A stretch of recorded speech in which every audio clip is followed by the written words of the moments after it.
It's time for Maggie and the Moms, where we celebrate but never sugarcoat parenting. On our panel today is Jackie Zumba, the owner of the boutique Jackie Z Style Co. in St. Petersburg. She is the mother of a very stylish 7-year-old girl. Karima Henry joins us as well. She has 2 kids and shows them and us how to create fun crafts on Crafting a Fun Life. And Laura Byrne, a mother of 2 boys, is the editor of Tampa Bay Parenting Magazine. The August back to school issue is out now, so look for it around town, and that's where we're going to get started, ladies. Back to school. Yay, they're back. We're celebrating, not sure if they are. But I was reading that back to school shopping was over the roof this year. So according to the National Retail Federation, the parents of kids in ages K through 12 spent an average of $849 on back-to-school supplies per student, and for college students, an average of $1,200. Are you generally guilty of back-to-school splurging, or do you subscribe to a different philosophy, Jackie? Well, I'm a bad person to ask. I know her answer. Since I'm a fashion addict, yes, I am way over the top with back to school, but luckily since she's in a private school, I really have to scale back because she's in uniforms. Okay. So I really can't go that crazy, but her shoe game is on point, ladies. Okay, her shoe game is fire. But you know, with the uniforms, there's only so much you can do other than like hair accessories and shoes, so that's where I really splurge. And her backpack accessories, because she has to have a specific backpack. Wow. Okay, I get that coming from you. What do you do, Karima? I am not a splurger when it comes to back to school items. I try to save, especially for supplies. This year, I decided to wait and see what his teacher actually needed before I went overboard with getting some of the items. And clothes, I can always find good deals with boys. Boys is, at this age, it's pretty easy to find a shirt that's like under $10. And same with sneakers. His feet are not that big, so I can still, find something under $50. So, Laura, what do you do? I'm sort of middle of the road. So we have uniforms at our school as well, so that was easy. Shirts and shorts, $5, easy peasy. So definitely probably save in that category just because they're kids, they grow fast, they're messy. But there were some things that I noticed on our school supply list, I stick to the list, but they asked for higher quality products, like with the pencils, the Ticonderoga. I can never pronounce it. But it's true, they are a higher quality pencil that's going to last longer. You would think, oh, I can get a cheap pencil, but it sharpens different, the little things like that. So it's going to last longer. So we did kind of splurge on those items, even maybe markers you can save in that department just because, they probably leave the top off anyway. But so I'm middle of the road, but the backpacks, my kids last years in their backpacks. My 3rd grader now has had that same backpack since kindergarten. Wow. Yep, that's me. I mean, my answer would have been much like Jackie's in my early years of parenting, where it was everything new all the time. But now my kids are 11 and 16, and I don't buy them anything. There you have it. They're like, I'm like, that uniform still fits? Great. They used to grab the whole binder at the end of the year and toss it in the trash. I'm like, keep it. Listen, I'll keep the paper that's not written on and keep the binder. So the best thing I've learned is just save it. You don't have to use it when back to school rolls around, but you realize how much money you waste on pencils and pens and markers and textbooks. We trade. A bunch of us parents trade, so we don't have to buy expensive textbooks. So you live and you learn. All right, for topic number 2, we're going to try something new today. I call it Ask the Doctor. So there are so many old wives' tales or so much medical advice that you hear when it comes to children. We don't know if it's true. Maybe we have the right answer. Maybe we have the wrong answer. So we enlisted the help of a board-certified pediatrician, Dr. Rosana Lastra of Head to Toe Pediatrics, to tell us the answer. I sent her over a couple of these wives' tales. Maybe they're not, maybe they're true, and said, tell me if they're true or false. First, I'll run each one by you and see what you ladies think, and we'll see if we're right or wrong. Number 1, a fever should always be treated. Always medicate a fever, Laura. True or false? False, unless they're uncomfortable. Okay, what do you say? false. Okay. I would say false also. And side note, Dr. Lastra is Ansley's doctor. No way. This is exciting.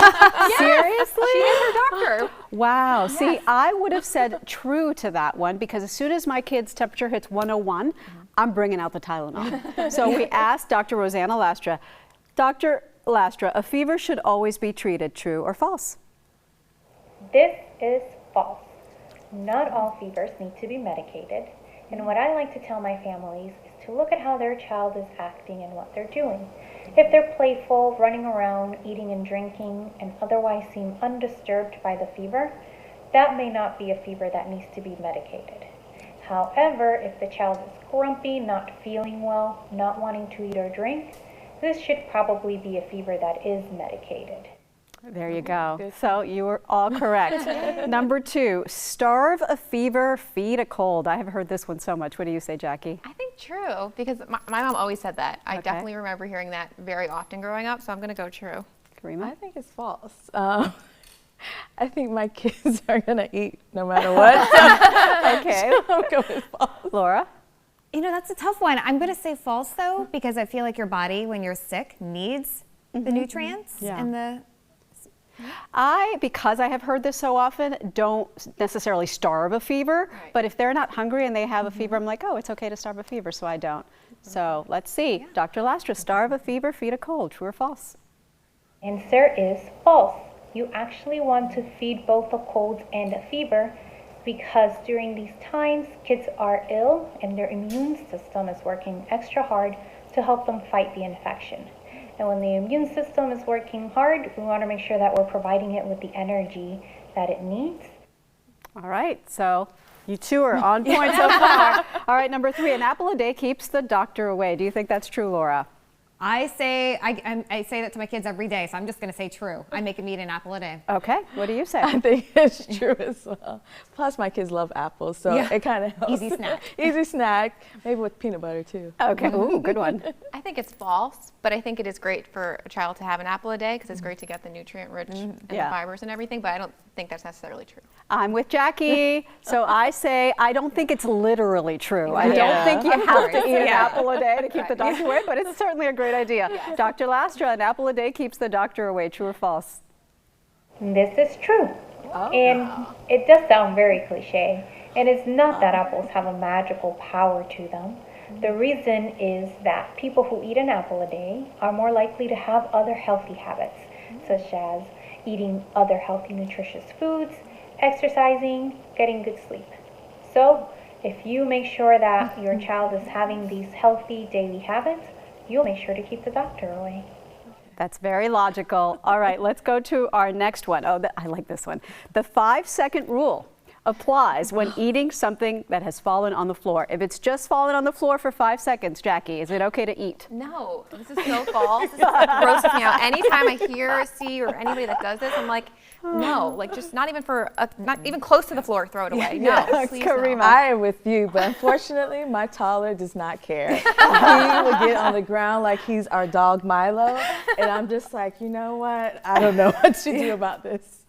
I'm definitely going to say false as well, but yeah, you can't get around it with little kids sometimes, so I just tell myself they're building their immunity. Yeah. Right. So if something falls on the floor and my kids eat it, I don't freak out because I'm like, it's probably fine because of the 5-second rule. But if I see it, I'm like, no, don't. So I don't know. Let's ask Dr. Lastra. The 5-second rule applies when eating something off the floor. True or false? This is false.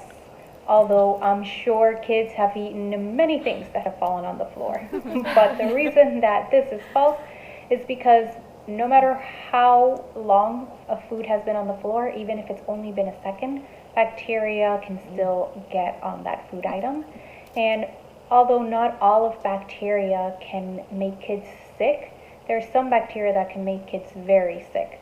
So you don't want to be picking up food from the floor and eating it, no matter if it's been a second or 5 seconds. We knew that. We knew that. Common sense. Okay, last one. Green snot indicates an infection. Laura. I would say true. Okay. Karima. I think so too. Jackie. I think so as well. True. 4 of us believe this is true. Let's see what Dr. Lastra has to say. Dr. Lastra, green snot indicates an infection. True or false? This is false. The color of the snot does not indicate whether there is an infection or not. And if a child has green snot, this could be for multiple reasons. As an example, I once had a child who had a teddy bear that had a hole in it, and they thought the best place to put that stuffing for the teddy bear was up their nose. So they had a lot of green snot. And once we took that stuffing out of their nose, the green snot was completely gone. All right, so green snot may not be an infection. And she also added to this answer that if it is an infection, it's not necessarily bacterial just because it's green. So don't assume they need antibiotics. Call your pediatrician if they have green snot, and call your pediatrician if they have a fever. Those were her 2 main takeaways. Thank you, Dr. Rosana Lastra, and thank you to my mamas. That was fun. Yes, I had a good time. Good to have you here. And stick around, Jackie's going to stay and show us how to transform outfits from day to night. We'll be right back.